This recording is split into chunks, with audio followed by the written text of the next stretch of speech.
To be known as an anti-Semite is a social curse. But Nick goes through a couple of things. So the first layer that he talks about is the immediate gag reflex of, even if you wanted to do the research, if you wanted to actually start counting up the number of how many Jews are in banking, the government, academia, media, the gag reflex that the education system, the government, and the media, coincidentally, have all programmed us with is to say that sounds a lot like something Hitler did. That sounds a lot like something Nazis did. And we all know Nazis and Hitler are synonymous with the Holocaust. We all know the Holocaust was the systemic murdering genocide of Jews, 6 million of them, so we're told. And so that is supposed to emotionally shut you down from entertaining any kind of research or critical thought into if it's even true that these Jews are disproportionately represented in these various institutions. And so there's the social stigma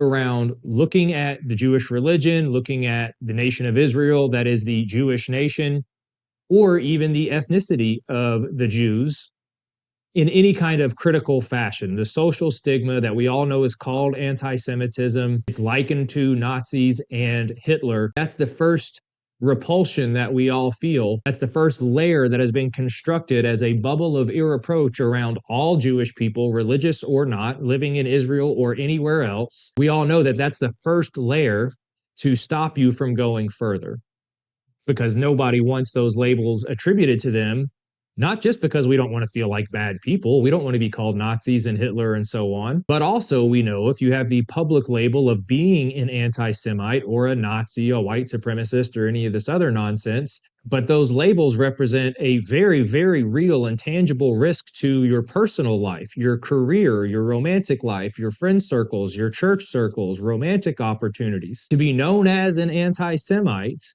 is a social curse. It is, as I said, a very high risk to every part of your personal life. You can lose your career overnight with an accusation of anti-Semitism. You can certainly never run for any kind of political office if you are a known anti-Semite. And so this is an intentional thing. The Jews, when they're being honest, there's plenty of videos of them talking about this, how they have constructed this bullying tactic of labeling anybody who ever criticizes them in any fashion. As I said, the religion, the ethnic nepotism, the nation of Israel, as an anti-Semite, because they know that's do not pass go, do not collect $200, and it creates a chilling effect